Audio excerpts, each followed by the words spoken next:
Hello YouTube. Bon, j'ai un petit peu changé d'avis dans cet épisode. On va rattraper un truc qu'on aurait pu faire il y a un petit moment. C'est les bois ancestraux.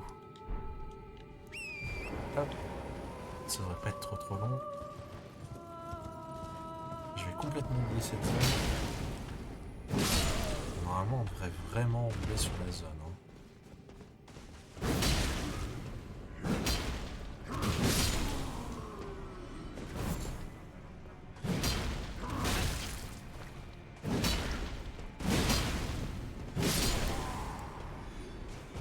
Alors, ce qu'on va faire, c'est qu'on va allumer ce brasero et on va aller affronter un ennemi pour être tranquille. Et une fois qu'on l'aura tué, oh, ouais, une fois qu'on l'aura tué, il ne réapparaîtra pas. Donc, c'est ce loup.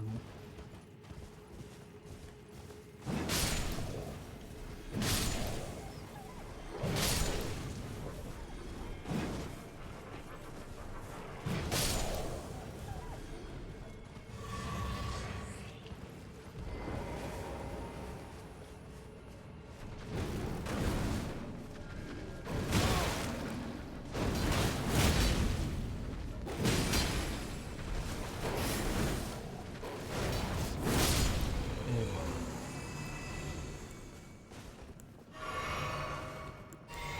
On fait ça comme ça.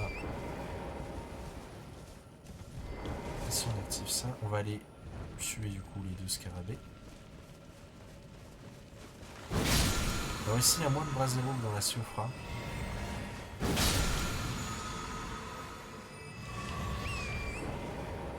me semble qu'il n'y en a que 6.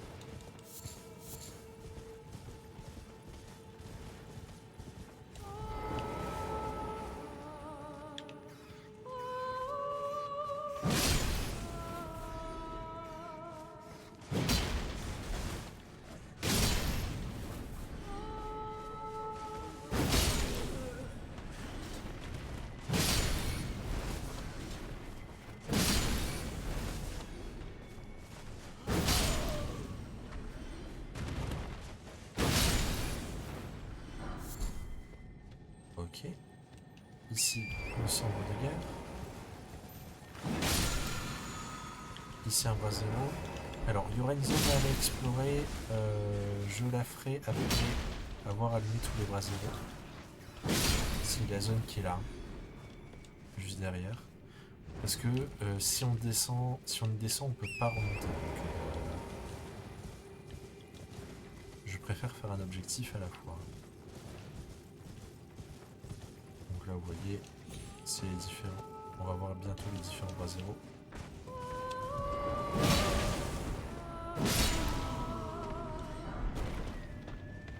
Ici, on va avoir un butin garanti.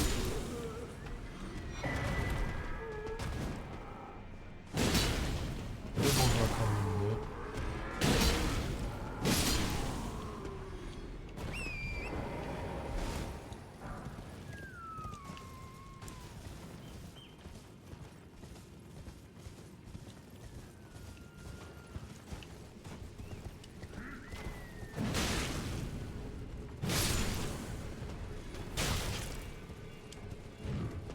J'aimerais bien descendre de torrent en fait. Merci. Après 15 spams de touche.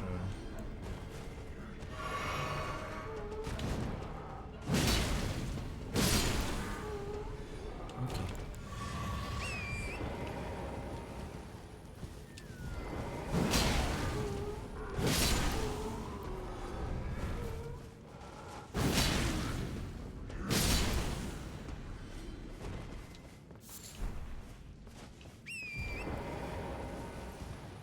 En fait, je sais pas pourquoi je lance sur torrent. J'en descends toutes les 30 secondes. Même pas.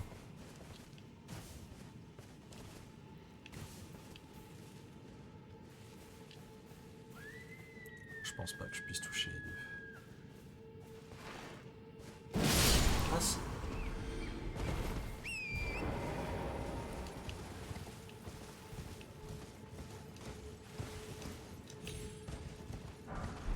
Une pierre de forge de 5.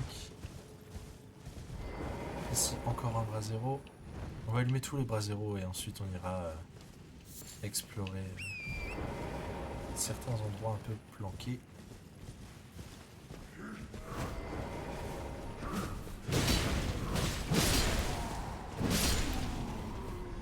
De toute façon, on aura un message lorsqu'on aura tout allumé.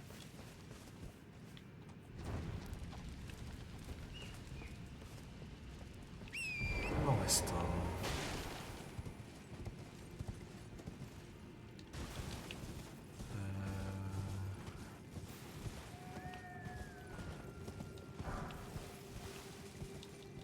Ah bah oui, si. Je suis bête, je suis passé à côté en plus. Il est là.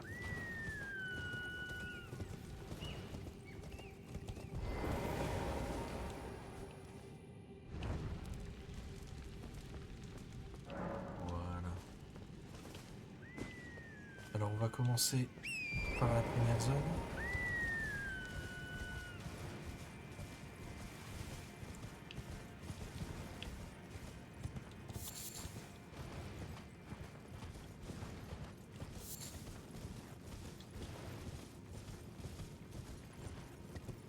On va devoir faire attention. Ouais, c'est vraiment ici. On saute. Hop. On se laisse tomber.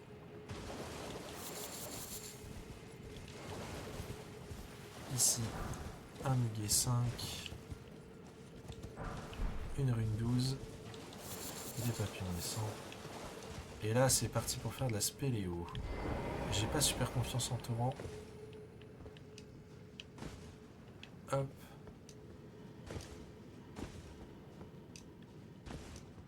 Hop. Hop.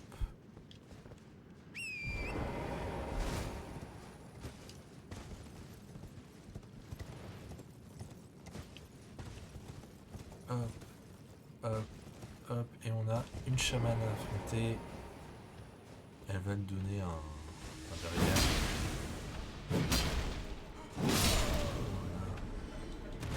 On aura un objet gadget.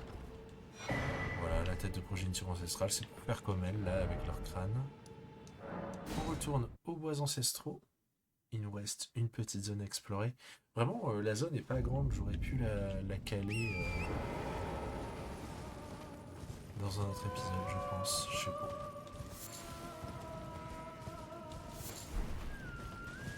Alors...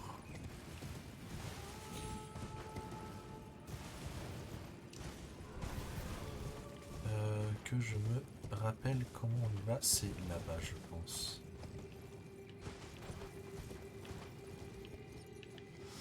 Je ne sais où.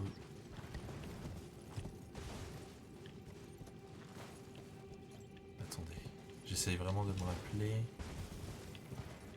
Ouais, on doit cesser de tomber là.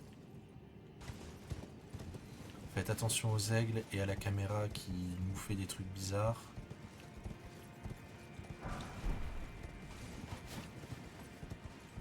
Les aigles nous tapent pas, hein, c'est juste que ils font faire des trucs étranges à la caméra. On veut s'assurer qu'on n'oublie rien.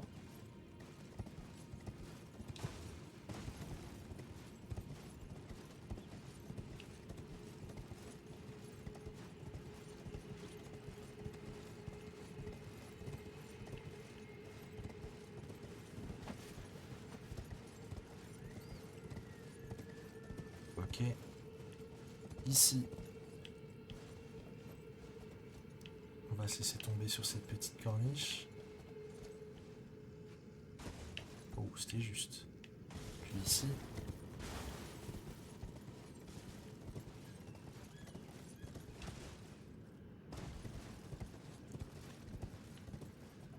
À nouveau. Et là, on a plusieurs trucs à récupérer. Une rosée céleste. Bah, ramasse. Une pierre de forge 2. Et la corne de focalisation plus 1. Et regardez où on est. Voilà, on est au-dessus de... Là, on avait affronté le boss. Pour la première fois, le soldat draconide. On n'a pas encore tout à fait fini. Il me semble que là, il y a des trucs à choper aussi.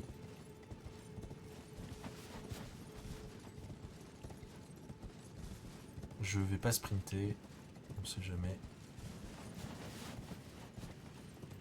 Voilà, c'est bien ce que je pensais. Une pierre 5.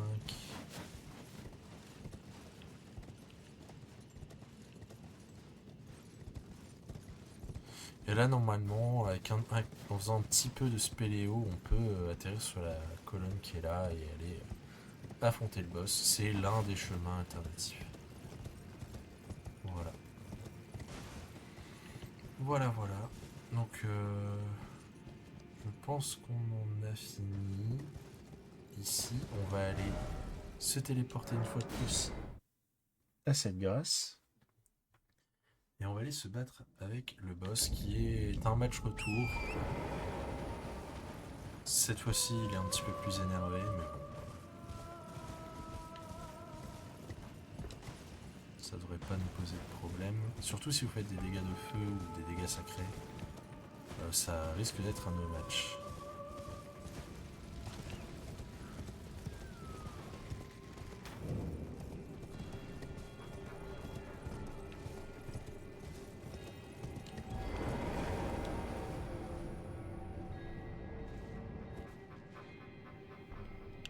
Ok. Alors cette fois-ci, il a une mécanique en plus. Il peut se téléporter et se soigner. Chose qu'il ne faisait pas avant.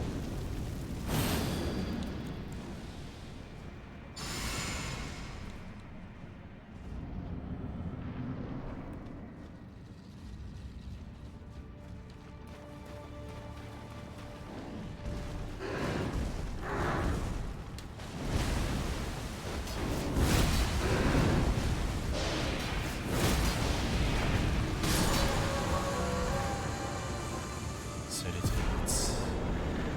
Et on récupère son souvenir. Voilà. Donc on a fini avec ça. On va se re-TP une fois de plus si on va les débloquer la prochaine grâce. La partie de Kaelid attendra un petit peu parce que je me rends compte qu'il y a des zones qu'on peut faire à peu près en même temps en termes de difficulté et celle-ci correspond un peu à du coup le début de la quête de Rani là, avant le lac putréfié, cette zone là. Enfin, ça correspond à la zone du lac putréfié en réalité. J'ai cru voir. Ah non, j'ai rêvé. Je pensais que c'était un lys de Trina.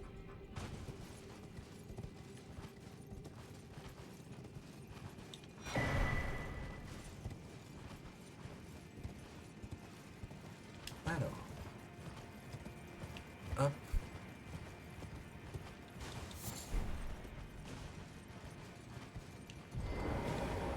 Ici, on va adapter un petit peu notre build parce qu'on va affronter un chevalier du creuset. On va mettre le talisman de la dague. Et on va mettre notre bandage magique.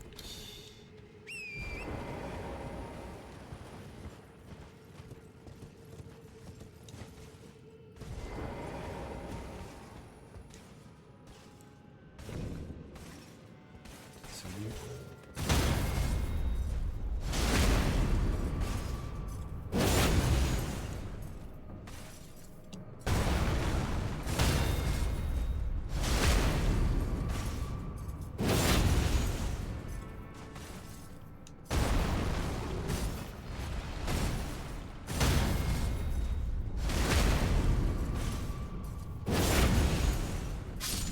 Et voilà. On peut retirer ça.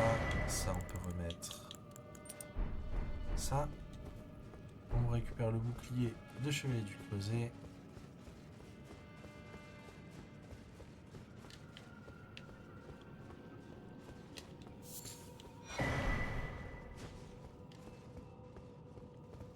Il me semble pas qu'il y ait grand chose d'exceptionnel de ce côté.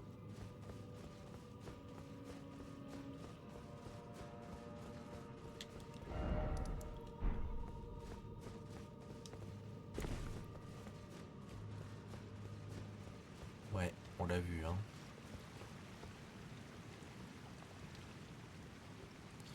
Malheureusement, on va devoir essayer de ne pas utiliser notre cendre. On va en avoir besoin pour le boss. Qui va être un boss affreux. Un des pires boss. Vraiment. Je suis très sérieux.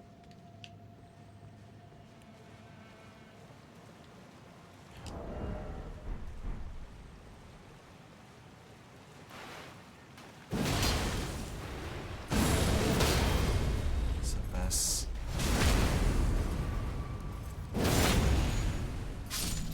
Ok. On récupère une pierre de forge 5, une pierre de forge sombre 6. On va aller là. Vous l'entendez, il y a un scarabée, ça va être une incantation. On va se décaler un petit peu pour qu'elle aille rouler vers le mur et pas vers le vide. Protection, purification de l'ordre, pardon. Voilà, des runes dorées.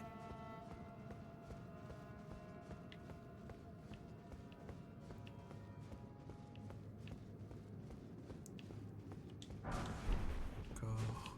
Et je pense que autour c'est bon. On va retourner nettoyer ce bâtiment. Il va y avoir plein de petits blafards qui vont tendre des embuscades. Donc du coup, soyez vigilants.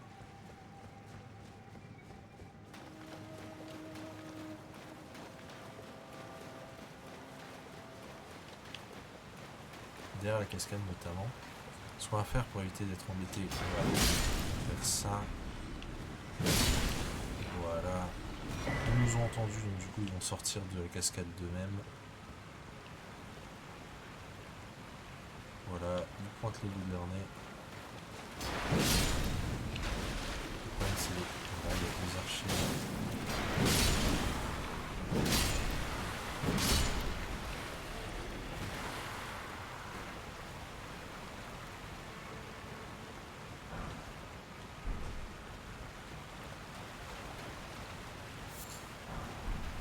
Ici, on va retrouver un PNJ.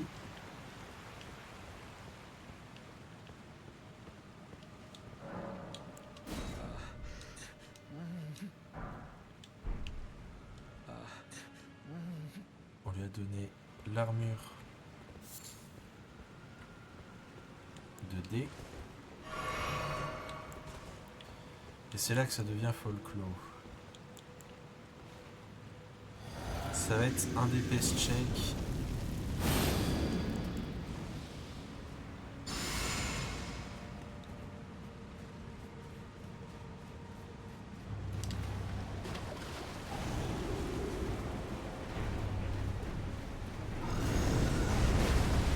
Vous savez ce que je pense des gargouilles?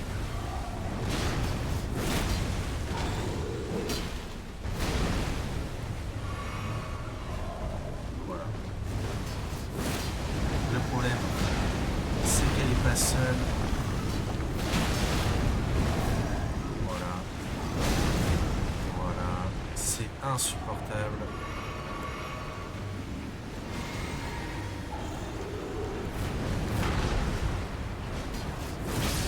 Ok, maintenant c'est beaucoup plus gérable.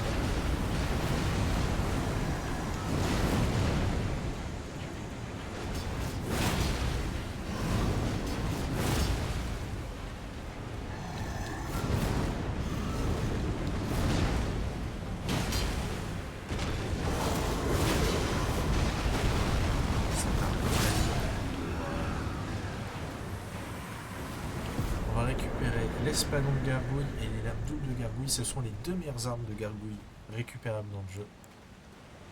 L'espadon est un espadon infusable. Si vous faites un build de grandeur de Caria, c'est votre meilleure option.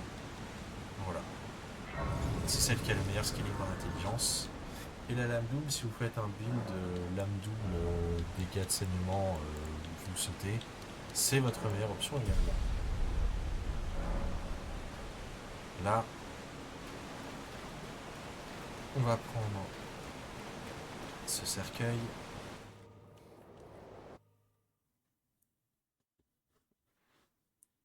va atterrir dans une nouvelle zone.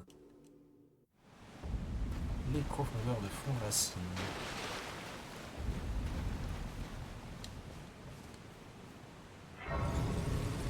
Avant de faire quoi que ce soit, on va aller taper cet avatar.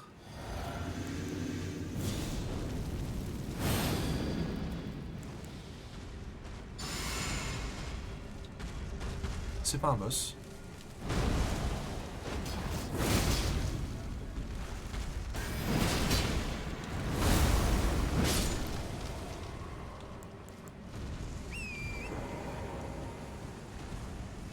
Voilà.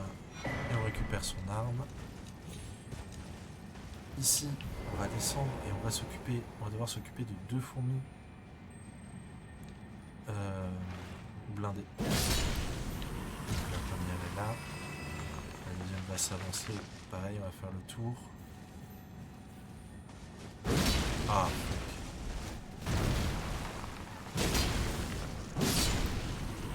maintenant, on va récupérer ça.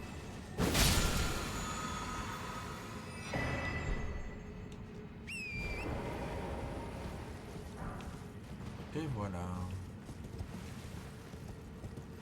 Donc ça va être tout pour nous, pour le moment. On va cut l'épisode ici. Dans le prochain épisode, on va aller récupérer une incantation qui va nous servir. On va essayer d'avancer dans la quête de Dialos, quoique dans la quête de Dialos on la fera après l'Endel, et on avancera dans les profondeurs du fond de Racine. Voilà, je vous dis bisous YouTube.